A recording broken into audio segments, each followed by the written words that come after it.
Well, welcome everybody, and we'll head right into our presentation tonight from the Upper Willamette Soil and Water Conservation.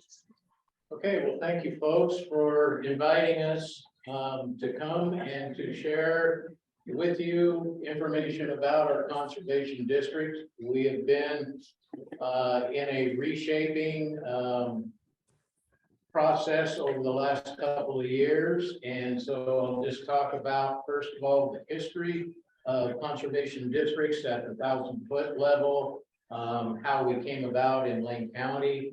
And then I'd like to go into the services we provide to the constituents of our district, and then talk about where we are now after 2 years of reimaging our district, and then where we're planning on.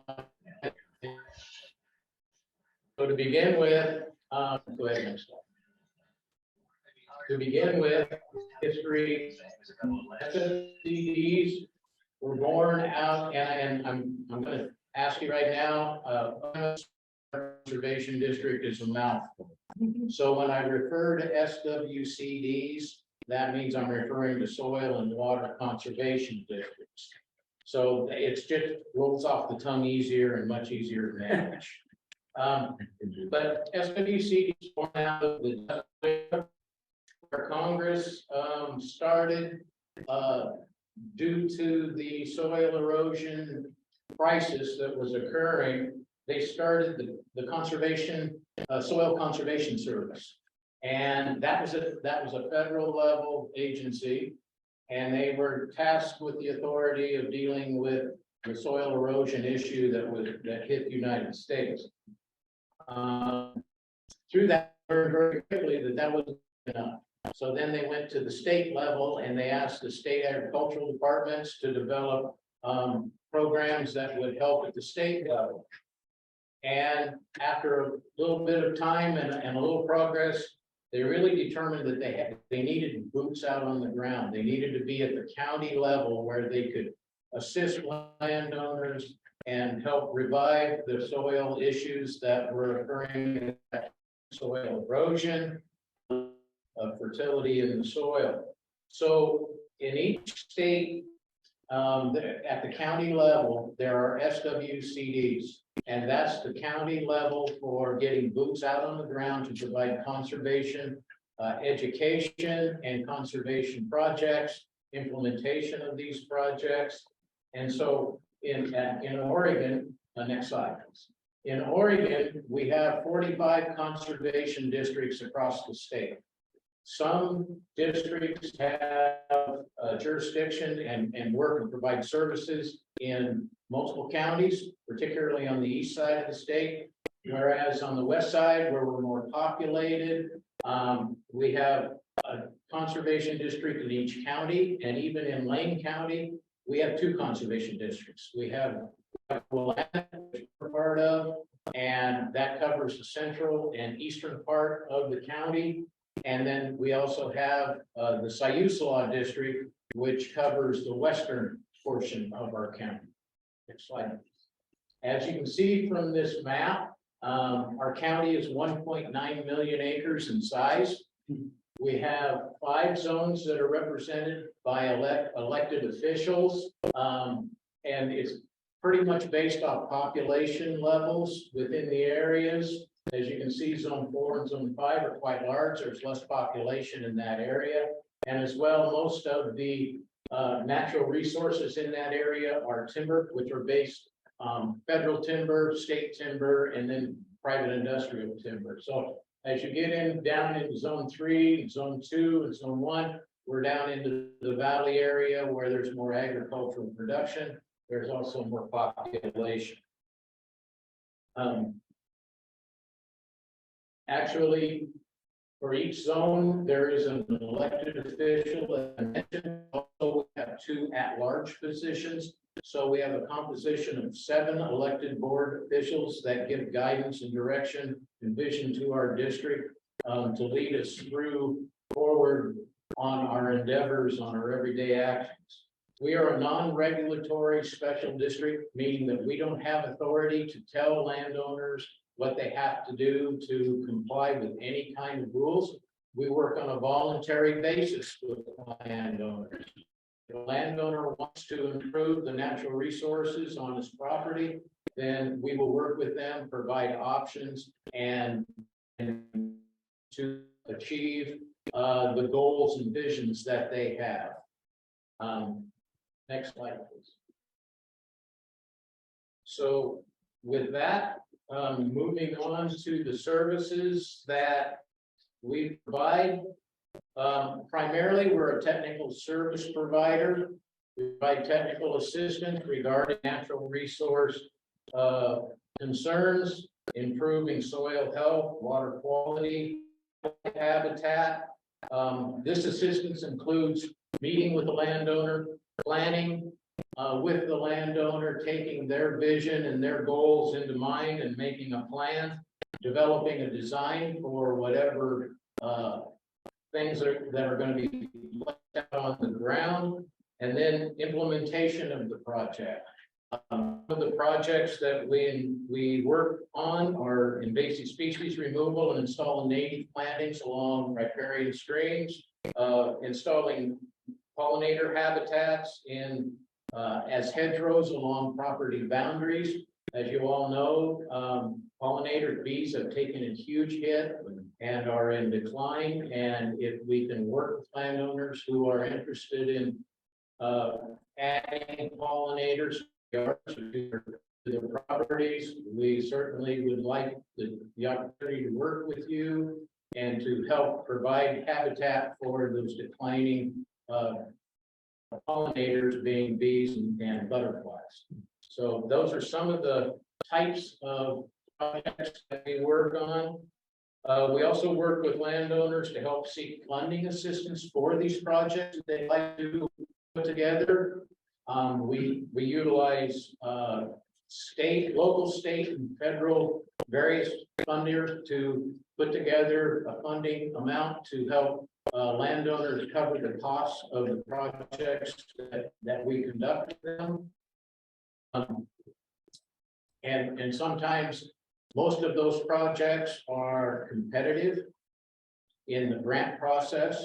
So we have to, we work through that with landowners to make the most competitive applications that we can find or we can put together. And then normally these are cost share grant programs that provide 75% cost share from the grantor, and the landowner is responsible for 25% of the share of the project.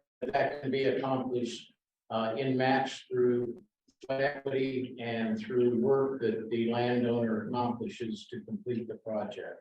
Our goals are to work with landowners to successfully meet their goals and visions on their land, and in the same time make it a win-win situation for our local environment and our local watersheds. Next slide, please. Yeah, we work with traditionally we've worked with agricultural producers. That's where we're born out of, that's where we've been. And so we work with them to help mitigate negative impacts that they might have are producing on their farms, small farms, large farms. And we also work in partnership with the Oregon Department of Agriculture for the state ag water quality program. So we go out and meet with landowners who have issues that they're dealing with, that the agriculture department sees as potential issues. We are the people who wear the white hat. The Oregon Department of Agriculture wears the black hat, of course, and they say you must comply with these water quality rules. So we say, hey, we're here to help. That's our goal, is to be a help and assist the landowners in fixing any conservation natural resource concerns that they may have.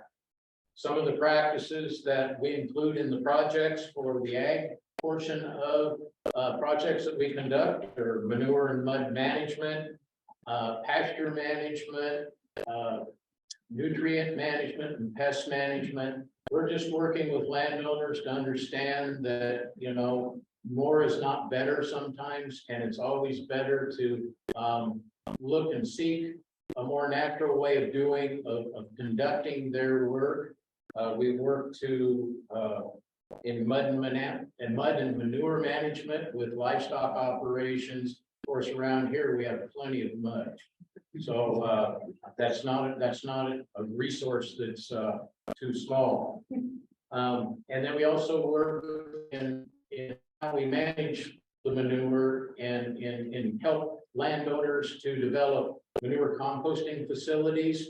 These grants will help cover the costs of some of those. That's a facility that will contain the livestock manure and allow it to compost down, so it can be used as a viable product out on pastures or croplands or even in gardens. We also, next slide, please. We offer a soil testing program where landowners, small acreage farmers to even down to gardens. A landowner can bring their soil sample into the district office, and we will take that sample. We will send it to a certified accredited soil lab, and they will test it for the nutrient contents that are there in the soil at that time. And then they will also provide analysis recommendation for nutrients that could be added to elevate the soil to an optimum condition for the intended crop that you're going to raise. Say it's your garden and you're going to raise corn and beans and carrots and beets, and you're going to have, if you want to raise those crops, they will look at those analysis, and they will say, well, you maybe want to elevate your nitrogen level a bit. So you might want to look at adding compost to your garden area.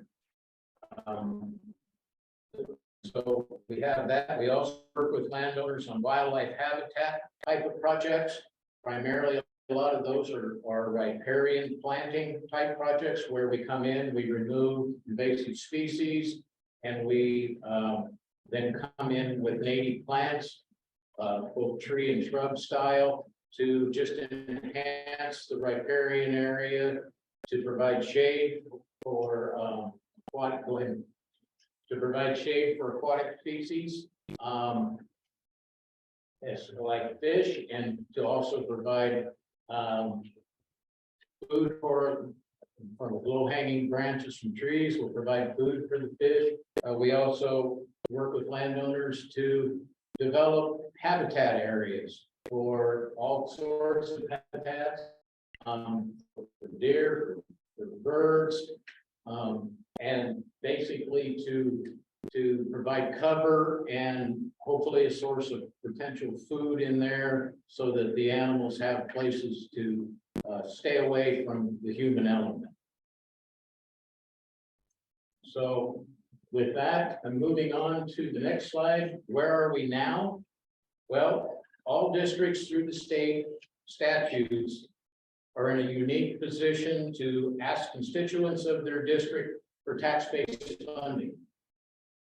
And in 2020, our district board made the decision that we would pursue asking our constituents within our district to provide a small millage from property tax funding to go to the district and be able to provide us with capacity and resources to elevate conservation throughout our district.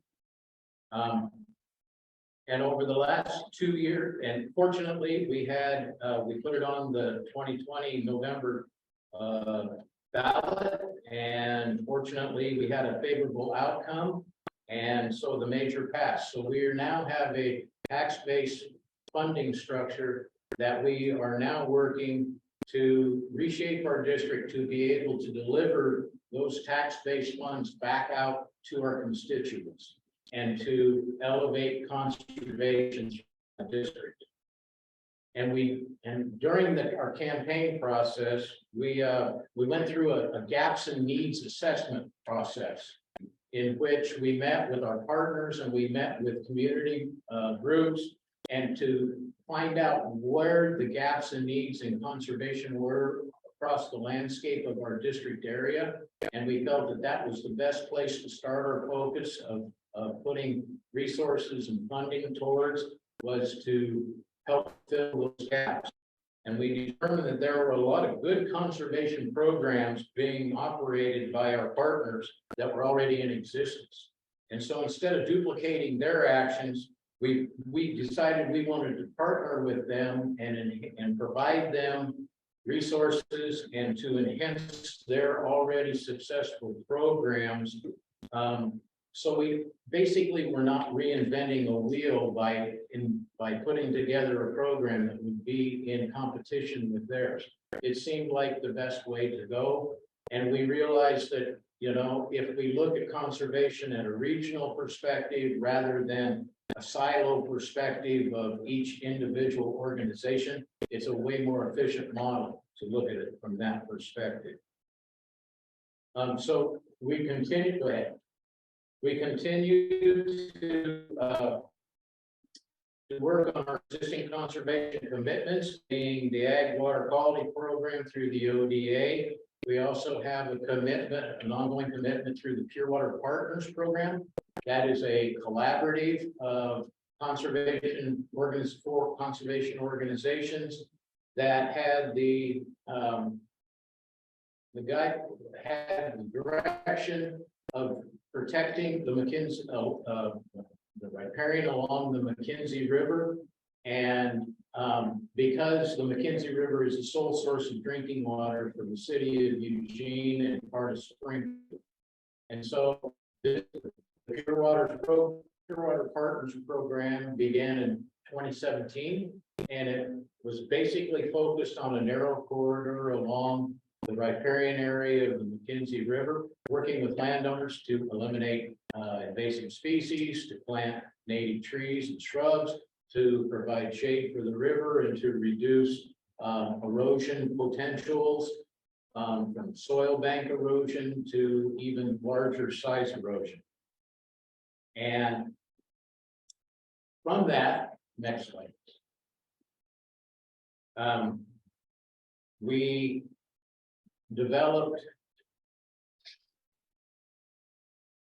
continued that process up till 2020, until a catastrophic fire occurred. And I'll talk about that here in a little bit. But in the interim time, we developed a short-term funding strategy, which would start to get some of the funds that we have accumulated from our tax receipts, starting to get those back out onto the ground. And some of the programs that we have provided resources and support to is the Regional Environmental Education Program. This program is housed at the Middle Fork Willamette Watershed Council, and it works in the schools with teachers to provide up to standard guidance for environmental education students grades 5 through 12. They take these students out into the watersheds and they work with them, and these students are doing water quality monitoring. They're doing forest surveys. They're doing landscape profiles, and it really connects the kids to the watersheds, where many of them had never been out in the watershed. And so we found great success in that program so far, just in the first 2 years. They probably put almost 200 kids out into the natural watershed environment. These kids have about that. They said it's so cool to learn about the functions of a proper watershed, about water quality and how that affects us, about wildlife habitat and how it protects the wildlife that's around, and just how much they want to continue to preserve and protect the natural environment of our district area and where we live. So that was a really successful program that we have been involved with. Another program that we have been working with is the Working Lands for Sustainable Agriculture. That's a program in which started up about 2 years ago within, and is housed at the Coast Fork Watershed Council. And what it does is provide education and workshops for new small acreage landowners, or even folks that just want to learn about their soils and their lands and how to manage those in a sustainable fashion is a win for us, because that reduces the amount of pesticides, herbicides, and commercial fertilizers that are applied out on the ground, which oftentimes end up in our waterways. So we're working, it's a behavioral change for a lot of folks in agriculture to look at some of the sustainable ag practices that these folks are trying to educate people on. But it has been a very successful program so far. And we have been working with hazelnut growers. We have been working with small acreage livestock farms and small acreage actual local food farms that are producing foods for the local market. And so we're hoping to, into the future, change the behavior of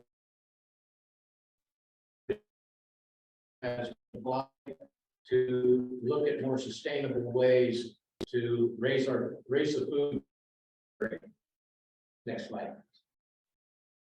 We have a grant program that has been in process for 2 years now. We're in our second year to provide funding to farmers markets. We provide farming to 8 farmers markets within our district bounds. And what the criteria for these grants are is that it is to enhance vendor participation as well as increase public participation as well. And we've seen some great successes from that. We've seen some new farmers markets open up. Oak Ridge is one area that opened up a new one. Spencer Creek is another area that just started a new farmers market. And what we're finding is that they are very innovative in how they're using these grant funds. Some of them are using them to create a kids bucks program in which they have vouchers that they provide to kids as they come into the market. And it's a $5 voucher, but it allows these kids to take that voucher and go around and shop in the farmer's market, maybe buy vegetables, maybe buy fruit, maybe buy a jar of honey. It allows those kids the independence to look around and to see what local foods are being produced and where they are. And it gives those kids a sense of independence and makes them feel a part of the local farmers market. So that has been some great things that we've been able to do just in the short term with the tax funding that we have. Next slide. Well, another program that we are providing support for is the Urban Waters Program that is housed at the Long Tom Watershed Council. It's been in existence for approximately 5 years, and it's working to work on water quality issues within the urban setting. And you can see in that top photo, that is a bioswale area that has been installed by the Urban Waters Program, and it collects impervious surface water from the road and from sidewalks, and it pulls it into the bioswale area. It has hydrophilic vegetation that also absorbs contaminants, and of course, all of our roads have petroleum contaminants involved in them. So it pulls those in, and it allows for slow filtering, natural filtering of the water, contaminated water, and also allows percolation to occur as well. And this is all before it comes to the storm drain, which is basically the water directly off the streets right into the storm drain, right down to the tributaries, and then on into all the rest of our waterways. So this is a way in which we're trying to support and provide resources to conduct more of these urban type of projects.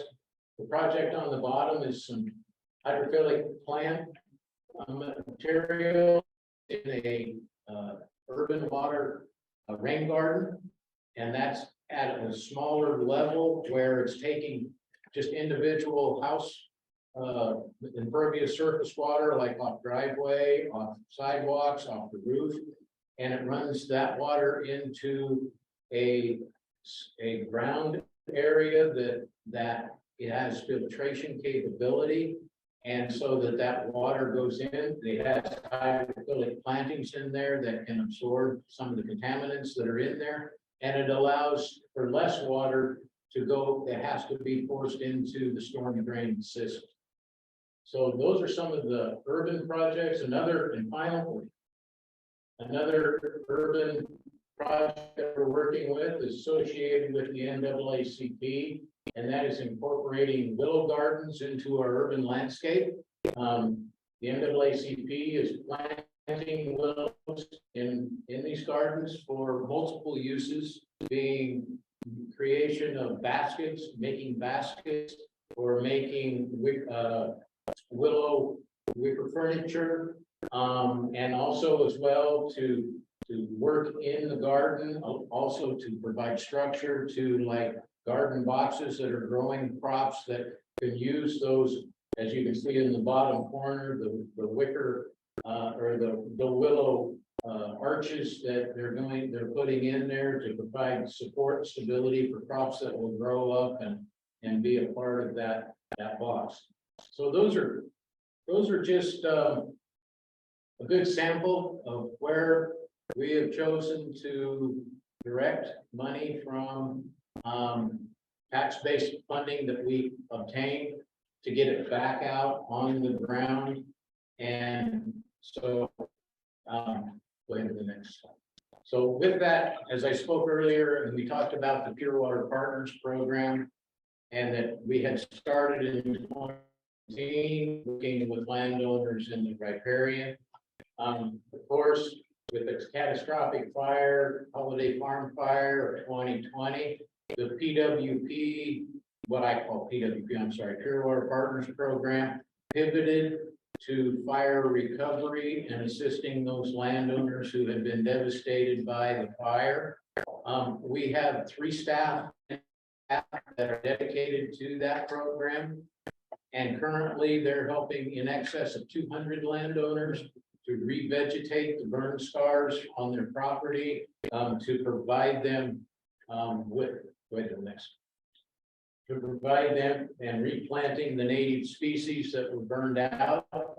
To date, over the last 2.5 years, that program has installed over 1.2 million native plants in the burn area in the McKinsey. They also have a program because a lot of the folks that live up there use wood as their sole heat source. And so, excuse me, they've taken the downwood and had it built or broke down into firewood and provide that as free firewood to the constituents that are surviving from that fire. We also have been incorporated multiple mulching projects along McKinsey where the bare soil is there, and there's a very high potential for that soil movement for erosion and to put sediment into the McKinsey. So we worked with contractors to do mulching and hydroseeding projects on those hillsides. That's all part of the Pure Water Partners program, and we're very pleased to be a part of that program and provide the staff and as well, just to provide the landowners who went through that trauma some hope and some ability to see the light at the end of the tunnel. Next. So, as I've said, we've allocated in this last 1.5 years about $1.1 million in funds to our community partners to conduct different kinds of projects. We support Cascades Raptor Center through adoption of some new raptors that have come in.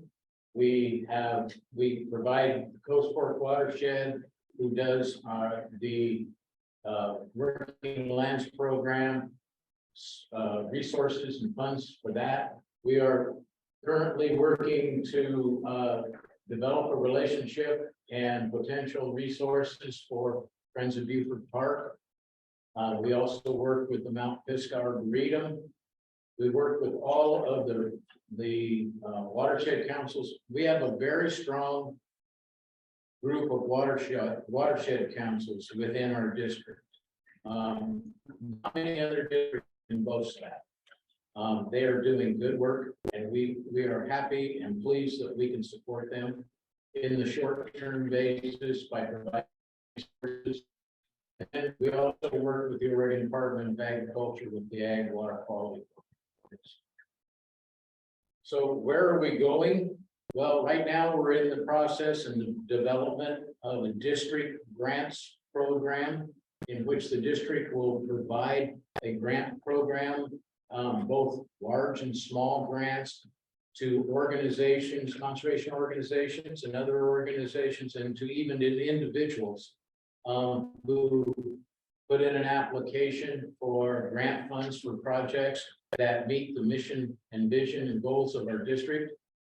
We're just starting that development process and looking at grant management systems that will assist us to automate this program so that it will take applications from submission clear through till completion of the project. And we hope to have both small grant programs and large grant programs. Now, these will be competitive grants. So, I mean, you know, with the application, there's always going to be more applications than money available. So we will have a technical team composed of third-party technical experts that will help us to look at the merit of the grant and how what kind of a bang for a buck we're going to get from this project. And then there'll be a matrix that this team will provide that will provide a grade point, and then we will start at the top of the highest grades will be funded first and work our way down till our funding is gone. But our grants will be on a cyclic system where some grants can only be available once a year. Some of them will be available twice a year. Some of them may be 3 to 4 times a year. So I'm going to say that I would not want any applicant to get discouraged, but to work with us, and we can tighten up those grants that weren't funded, and they can reapply for funding at a next cycle. So that's where our goal is now, is to set up that funding system. We're going to continue into the next year with our short-term strategy, and by the time that's completed, we hope to have this grant program in place and functioning. And so that's where we're headed, to be able to work with the constituents of the district and provide them the opportunities we have available to us through our resources to get project work out on the ground. Go ahead. And basically, I'm sorry. And basically, our mission of our district is to encourage and promote the responsible stewardship of our natural resources through conservation, restoration, and protection, to enhance economic benefits and quality of life for our citizens within the district. And that's what our district board mission has been stated, and that's where they're guiding us to the future. So at this point in time, thank you for listening. Yeah, I can talk for hours. Listening to my babble about where we are and where we're going. And I think we have a really good plan in place, and I think we're using taxpayers' money very judiciously, and in a transparent manner. So, one question that I will have after Al is done, if it's not midnight, is how can we be of assistance to you folks and in your community? How can we help you? Give us your input. We will take all input.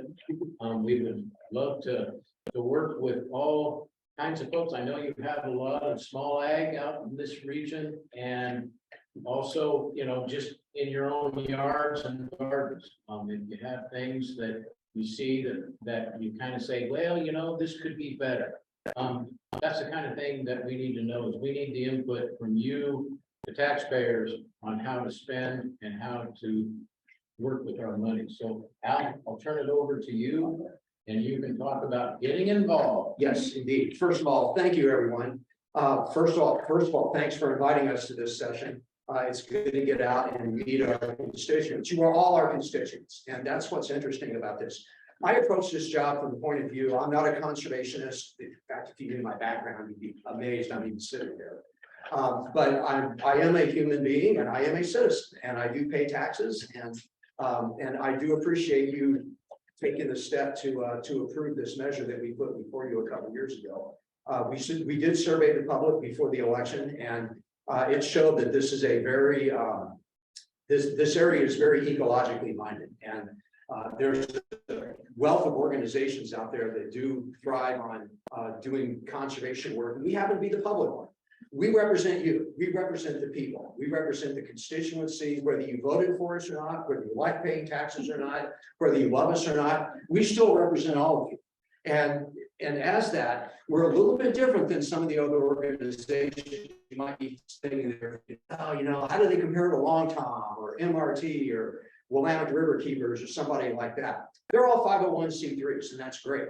There's a huge need for those organizations to exist and to be healthy. So if you're supporting those organizations, please continue to do so. It specifically states in the Oregon Revised Statute that sets us up and defines who we are and what our scope of work is, 568.225 for you legal people out there. But it specifically tells us that, okay, here's the kind of things we want SWC involved in, and we want you to be involved in collaborative efforts. And so when Dave talked about us partnering with these different organizations, they bring things, 501c3s have resources and things they have available to them that we don't. But on the other hand, we, being a municipal government entity, we have access to resources and funding that they may not have either. And so we can come together in these collaborative relationships and work together to build a better community. And we believe as a board that every organization, every entity, every organism, everything within our boundaries have clean water and healthy soil are fundamental rights. They're not things that are nice if you have money, or they're nice, you know, for some people and not others. They're valuable for everything. I don't care whether it's you know, an eel in a stream or a beaver or somebody sitting here in this room. All of you have a right to clean water and healthy soil. And our job is we represent the public's interest in conservation of soil and water. And we do the best job we possibly can. Our board provides oversight. We provide financial oversight to the money operations of the district, but we also oversee some of the programs. We have a committee that oversees the programs that we get involved in, and do they meet our strategic plan? And our strategic plan is the outline, basically, that just a less formal version of this is what Dave showed you. But these are things that you, the public, told us before we went to the election in 2020. We surveyed you, the public, and you told us what should there be enough money to go to do this, and so we built our current plan off the kinds of things that you, the people, told us that you wanted us to do. So we feel like we're being responsive. And so where does that come in with the board? Well, we're a volunteer organization. Mary Durfee is your zone. You live in zone 2 right here in the Santa Clara area. She's your zone representative. Mary, when's your term up? Very soon. I have enjoyed being part of this whole process, but I think I'd like to see other people run. I'm not intending to run for election thing. And I've been involved with environmental things before Lake Superior. I was on Lake Superior by National Forum, EPA for advisory and so forth. But I want to announce that I also so far, I'm the only woman elected to it. We have another member on. We're the diversity on it. Yeah, Anyway, this is it, yeah. Anyway, I'm the diversity, and it's most of, but really would love to see men or women, I don't, guys, I mean, I'm not saying I hate you or anything, not likely, I'm married and everything. And we think you might be interested, you might want to come to some of the meetings and I mean, there are meetings. You go into this meeting, there must be times when you're going like. So, but it's so exciting with actual money. Because you get to meet all these people and hear about the programs. And it's important to get involved. We have a board that's getting ready to experience a lot of turnover. We have 2 or 3 board members, not only zone 2, but some at-large directors that will be moving off of the board in this upcoming election. And we need your help. We need you to get involved. And democracy only works when people get involved. When people don't get involved, look what happens. The news is full of what happens when people don't get involved in their democracy. And so from a democratic point of view, it's your input that gives the guidance to this organization. And we need people to sit on the board. Like I said, we provide some financial oversight, we provide program oversight. It's not a huge commitment of time, but there's some time involved, but it's interesting work. And it's valuable work because of what we do and what we represent. We represent, like I said, your interest in clean water and healthy soil. So we would love it if you would take an interest in serving either as a zone director or coming on board as an associate director, and then maybe rolling into a regular board seat. There's some specific state rules about those sorts of things. That's there.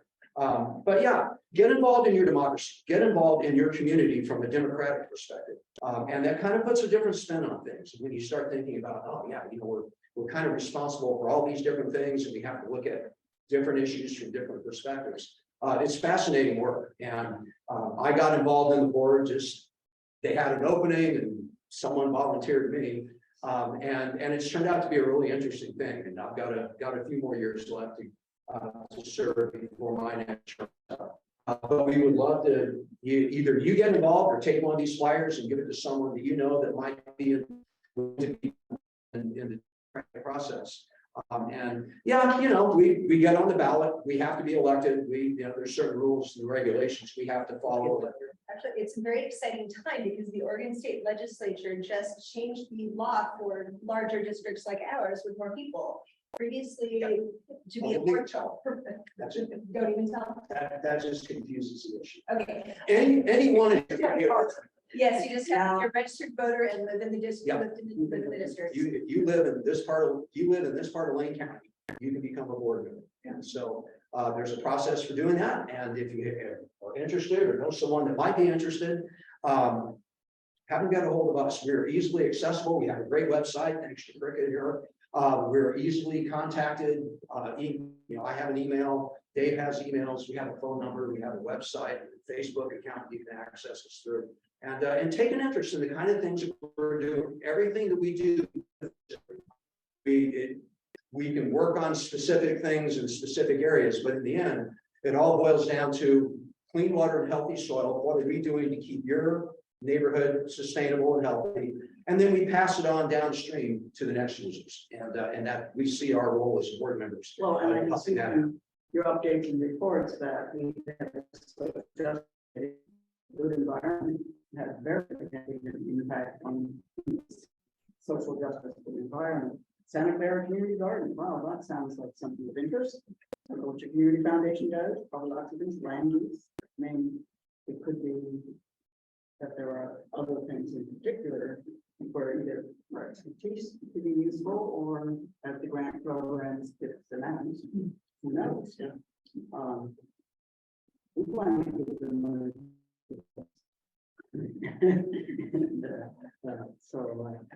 Should we field some questions maybe? There's one. Are the board meetings open to the public? Is there a virtual option? 100%, yes. We also have an out.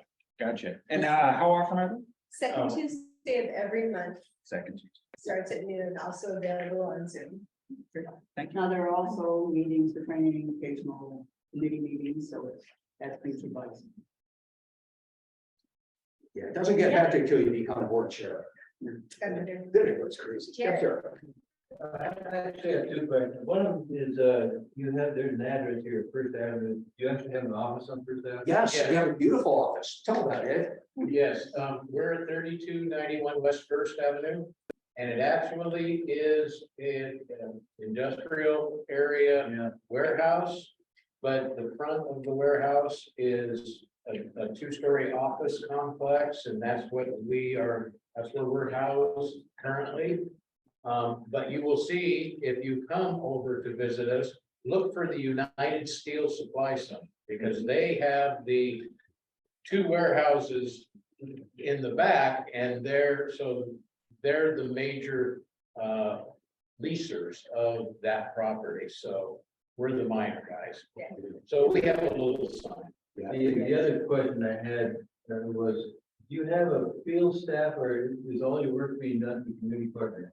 No, we do have a field staff. We have 3 staff committed to Pure Water Partners program, and they are working as project managers and one is the program manager.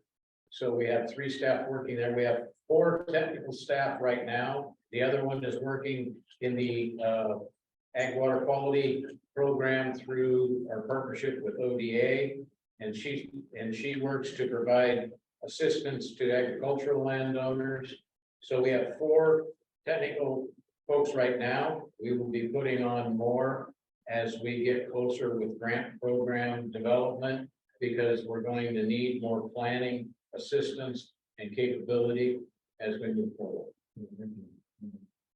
It's kind of interesting to be in a building with a steel company, but it serves us well. It's in a very industrial part of town, if you know much about West First Street. But it was economical, and so we feel like we're spending your dollars wisely, not on some fancy facility, but on something that's adequate and gets the job done. But yeah, it's kind of interesting watching the steel. You're sitting there in a board meeting, and here come these big flatbeds with steel on them. And it's an interesting place. But no, it's been a good facility, and it's served us well for now. And yeah, we're happy. Do come by. We have all kinds of information, and we even have a little free library that's filled with like bird, book, garden, ecology. How long does your voted on funding last? Is it limited time span? Oh, perpetuity. Yeah. Wow. Yeah, it's a standing It's a tax. tax base. Wow. Yeah, and it's not much. We when we had the decision as to how much to ask for, we looked at what other districts around the state do that are tax base funded. Not all of them are, and we're getting 7 cents per thousand on property tax, and that generates right now what, 3-something million a year. Yeah. Which, But it ends up on a tax year, what, $21 yeah, for the average home. for the average home, about $21. Yeah. And with your community partners, how do you decide who gets funded? Do you look for funding opportunities? Or are they applying to you in a No. competitive process? They are applying to us. We have an application process, and so they were applying to us, and then it goes through the eligibility criteria and make sure that it meets the standards of our mission and goals of our district, and it's going to be a project that's going to benefit the overall watershed health. And so those are some of the criteria that we used in providing this. And for some of your programs that you say are housed in other watershed districts, does that mean only people who live in those watershed districts are eligible to participate in those programs? No, a watershed council is identified geographically. Right. So the Middle Fork Watershed Council is identified on the Middle Fork reach of the Willamette River. The Coast Fork is in Cottage Grove, but it represents the Coast Fork reach of the Willamette River. Long Tom represents the Long Tom River, and the McKenzie Watershed Council represents the McKenzie. So it's in a sub-basin area, but we're all working at a regional perspective level, so that those watershed councils are not only, take for instance the Middle Fork Watershed Council, the education program. they're not just working within their council area, they're working across our whole district to provide educational opportunities. A lot. Same with the Coast Fork with the Working Lands program. They're working not only with landowners in the Coast Fork area, but they're working with landowners in all the other areas as well. Okay.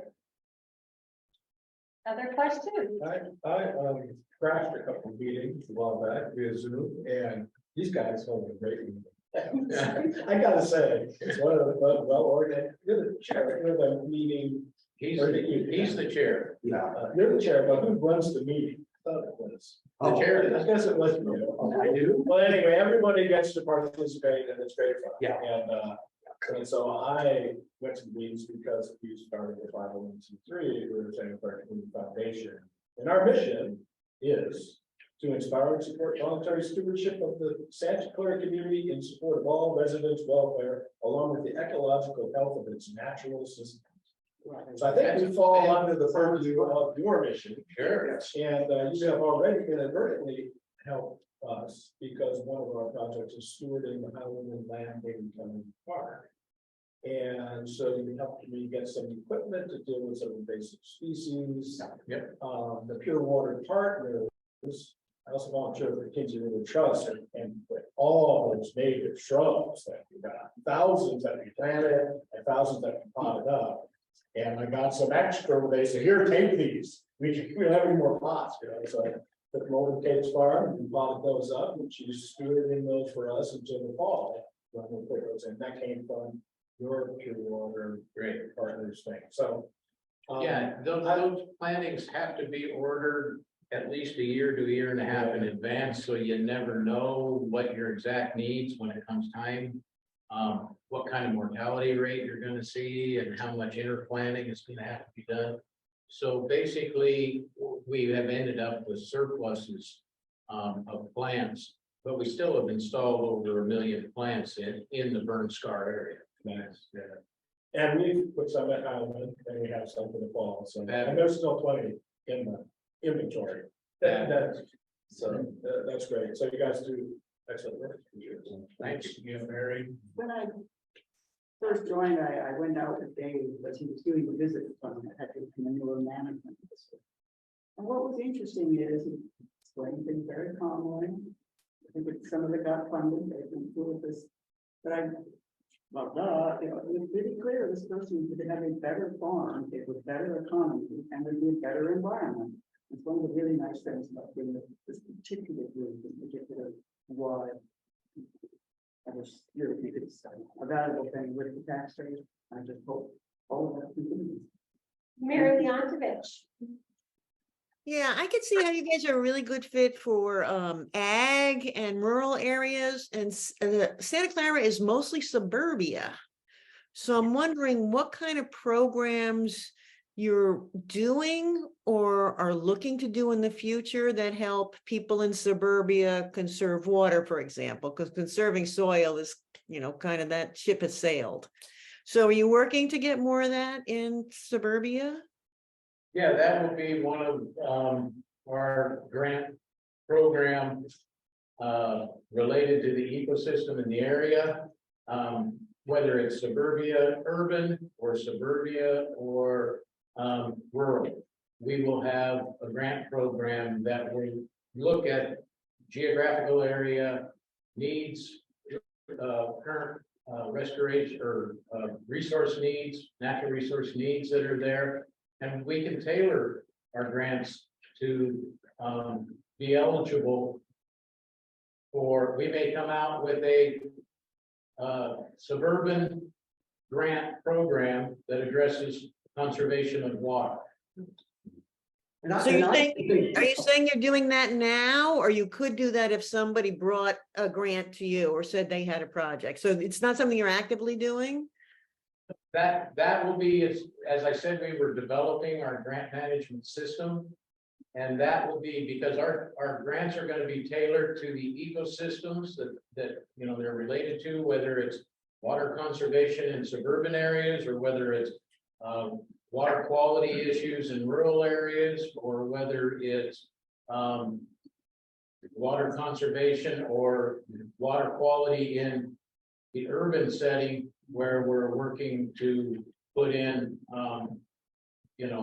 bioswales and those types of projects with businesses and neighborhoods. Yeah, Mary, to elaborate a little more on your question, we're still in growth phase. We've only had this tax base for a couple of years now, and building funding programs, it was really fun sitting on the board. December of 2012, as soon as we knew the tax base had passed, and we hadn't even gotten any money yet, and everyone was like, well, when are you going to start cutting checks? When's the money going out the door? And building granting and funding programs, what I have learned, especially involving government work, is really, really technical. It's very legally precise. It's easy to make mistakes. And your best bet is to build your programs slowly and make sure they're working properly and legally before you really start expanding. And I think where we're at right now is I look at our urban waters program, where it doesn't matter what part of the county you live in, 70% of our constituents live within the urban boundaries. And so they have a huge impact on water. We are working very cooperatively with mainly Long Tom, but some of the other organizations within the urban boundaries to protect water going out. But we also work with UWeb on drinking source water protection and water coming in. And so if you live in the city, you rely on clean water coming in as well. And so we work with the Pure Water Partners program to ensure that water coming in. So we are working with water coming in, we're working with water going out of the urban areas. We're funding local farmers markets and local gardens, community gardens. And so those are the kind of things that we're getting involved in now. And we're still in growth phase. And so we still need good ideas. If you have a good idea for something that would benefit the urban constituency, let us know. Give us a call and let's see what's available, and maybe there's something we can do. Come to one of our board meetings and talk to us directly. Absolutely. Yeah. Any other questions? Yeah. So, there's a specific area within Santa Clara that for the last 3 years has been contaminated. It's a large area that is continually been contaminated and affecting about 200 of our citizens. So in what sense do you come in, like, for instance, downtown? Is this any part of your responsibility? Because it's very close to the river. And for the last 40 years, we've actually had a home on the river. So but what is your part in helping in these specific areas? For instance, like downtown where Washington Street Park. Is that just a city involved situation for the last year and a half? They've been cleaning that up. It's very close to the river. And so really everything that happens in these areas that become contaminated. And the reason I'm continually involved in this one particular area is my mother lives in the facility.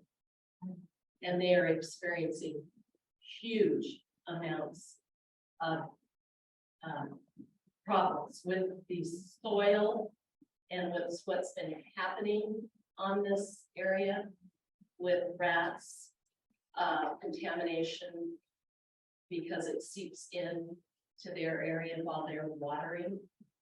So what kind of things do you do in participation? Is it something they could call and say, hey, can you direct us?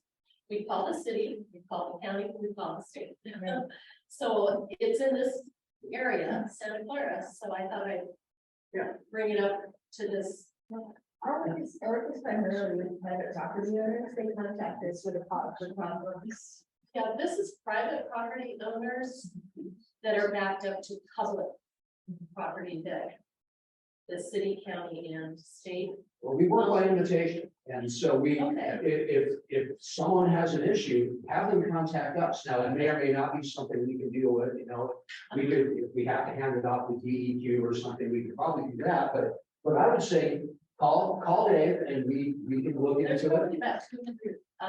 Yeah, and see if that's something. that are affected by this, and it's, so it And just. this is a soil contamination you. Oh, very much, very soil and lots of rats because of the contamination.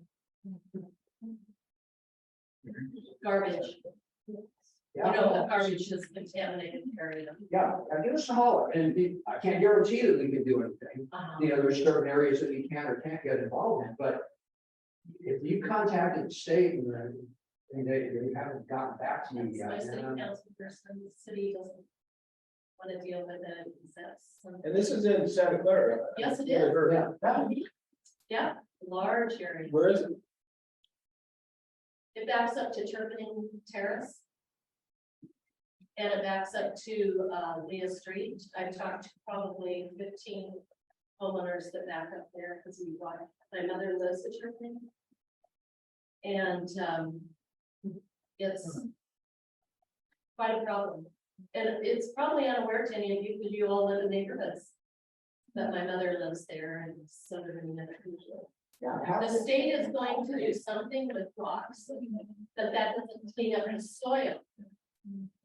That has, but after listening to your talk today, it was very interesting because this, after 3 years, has long-term effects with all of the people who.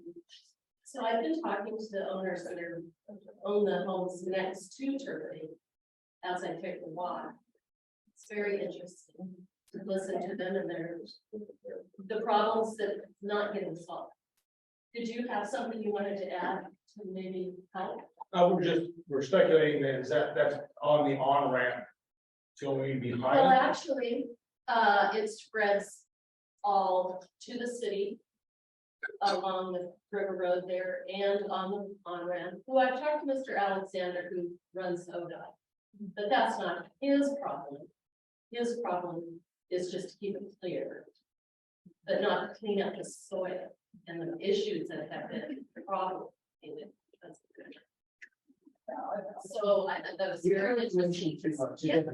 And we can look into it and see what we can come up with and see if there's resources. Do you guys, do you have cards that I'm gonna be able to give the? It really has become a problem that our entire community should be aware of, because these are senior citizens who for 3 years have had their lives disrupted because of this. And now that they've tried to do something, you can't go out there. You wouldn't want to live that up. And Yes, feel free to email me, and okay. then I can give you directly Right. someone that actually. Yeah, I knows. did talk to our city council. She just passed me on to a few Okay. phone numbers within the city that didn't seem to work. So we're running past time. Can I ask you to use the floor so we can move on with the agenda? Absolutely. I'm sorry I brought it up. No, And thank you for being, fine to- No, I don't, I'm cutting you off. It is a Saying huge that problem you're- for all of you in Santa Clara.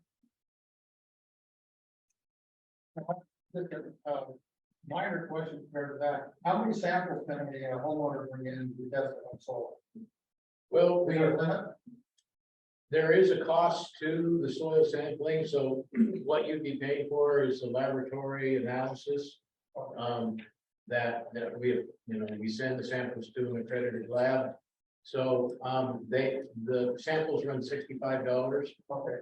So if you want to bring in 2 or 3, the main thing is it needs to have a dominant crop dominant attendant crop. So you can say garden vegetables, they can provide an analysis for that. You can say peach trees, apple trees, pear trees, or you can say pasture land or ornamentals, sod lawn. Now, that doesn't particularly pertain to contaminants. You understand that? No, Looking it's not. to analyze the soil for contaminants. It is only for nutrient levels in the soil. Okay. Thank you very much for coming. Thank you. Welcome to not stay if you don't want to. You're welcome to stay if you'd like to.